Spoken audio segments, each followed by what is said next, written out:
Je m'appelle Moussa Hamadissar, je suis inspecteur du travail et de la sécurité sociale, coordonnateur adjoint de l'Université virtuelle du Sénégal.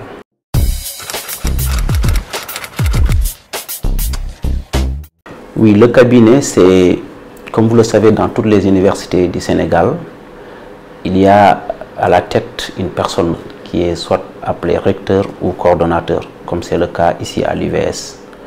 Donc cette personne a des missions assez complexes pour lesquelles il aura besoin d'un appui pour effectivement, en tout cas, parvenir à répondre à tous ces besoins de l'institution. Alors, ce qui fait que dans l'organisation des universités, il est institué auprès de cette personne un cabinet. Donc, c'est un ensemble de services et de personnes qui sont là en appui pour l'aider, en tout cas, à mieux gérer son agenda, ses rencontres, à faire le suivi des décisions qui ont été, en tout cas, retenues et arrêtées par les instances de délibération telles que le conseil d'administration, le conseil académique et toutes les autres instances de l'université. Le cabinet du coordonnateur de l'UVS est composé d'un certain nombre de structures. Il y a d'abord l'unité médico-sociale qui est rattachée à la coordination qui est gérée par un médecin préventionniste. C'est pour en tout cas gérer un peu la partie assistance médicale des salariés. Alors il y a une autre unité qu'on appelle unité d'audit et de contrôle. Cette unité est gérée par un responsable qui a rang de directeur. Elle est rattachée également au niveau de la coordination.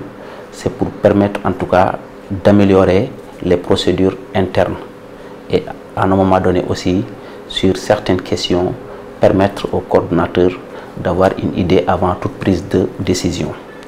Il y a une autre unité qu'on appelle unité d'approvisionnement, d'entretien et de maintenance des bâtiments.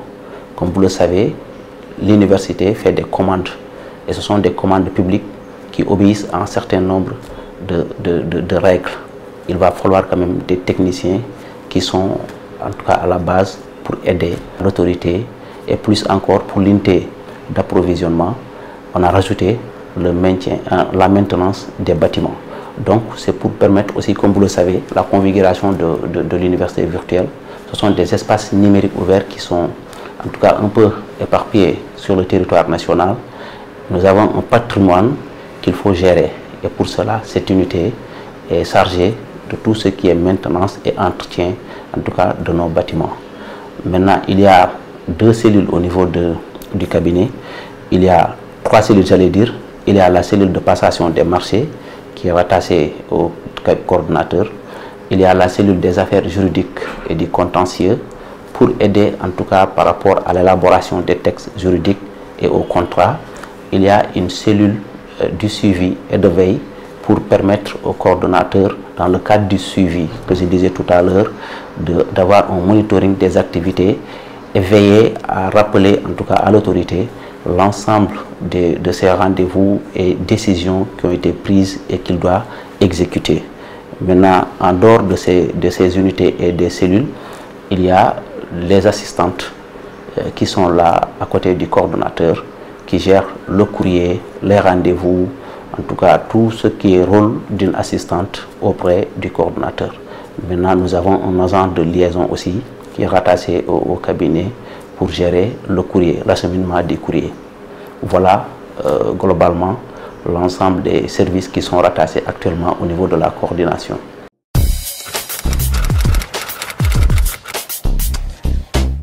Comme je l'ai dit tout à l'heure, le rôle du cabinet, c'est d'aider, d'assister, d'accompagner le coordonnateur.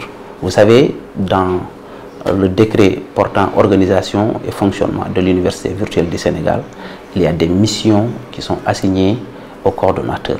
Maintenant, pour bien gérer ces missions, il lui faut une certaine assistance. Et ce sont ces structures que je viens de lister qui l'appuient d'abord pour la prise de décision, mais pour aussi veiller et rappeler, parce que c'est énorme pour une seule personne. Donc le cabinet a pour rôle de l'assister. Toutes les missions qui sont exécutées par ces structures-là sont des missions qui relèvent de la compétence du coordonnateur. Mais c'est lui-même qui délègue à ces structures pour véritablement aider en tout cas à une bonne exécution de l'ensemble des tâches qui lui incombent.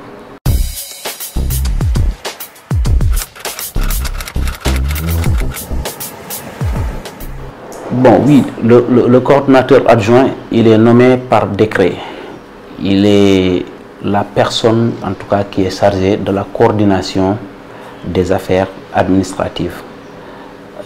Mais principalement, il assiste le coordonnateur. Il est délégataire de pouvoir et de signature. C'est le coordonnateur lui-même qui, dans ses compétences, apprécie et lui délègue un certain nombre de pouvoirs et de signatures pour l'aider à mieux gérer, en tout cas, ses missions.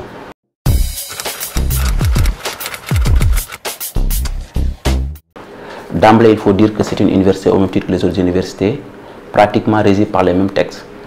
Mais au fond, il y a une certaine particularité qui fait que les autorités qui ont peut-être pensé le projet ont estimé qu'il fallait marquer, en tout cas, cette différenciation. C'est à ce niveau qu'il a été décidé à l'époque de mettre un système qui est un peu différent de l'existant. C'est pourquoi on parle de coordonnateur et de coordonnateur adjoint. Alors que dans les autres universités, on parle de recteur et de vice-recteur et de secrétaire général. Mais il faudra noter que cette différenciation n'est que sur la forme. Dans le fond, le coordonnateur a rang de recteur. Il bénéficie des mêmes avantages que le recteur. Donc, il n'y a pas une différenciation dans le fond. Mais dans la forme, on a voulu juste, compte tenu de la configuration de l'IVS, marquer cette différence par les appellations. On parle de coordonnateur et de coordonnateur adjoint. Maintenant, pour ce qui concerne le coordonnateur adjoint, dans les textes, il a rang de vice-recteur, alors qu'ailleurs, on parle de secrétaire général, parce qu'il assure ici la coordination administrative. Mais dans la pratique, tout ce qu'il exécute lui a été délégué par le coordonnateur. Donc ces missions, ce sont des missions qui sont subsidiaires des missions du coordonnateur que lui-même décide de déléguer en ce qui concerne ses pouvoirs, en ce qui concerne la signature au coordonnateur adjoint.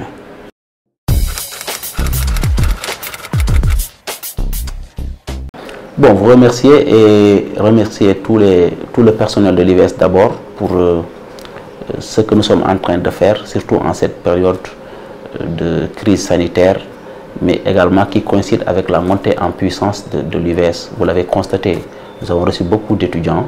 Il y a beaucoup d'efforts consentis à l'interne pour capter ce flux d'étudiants, mais pour faire face également à cette situation inédite.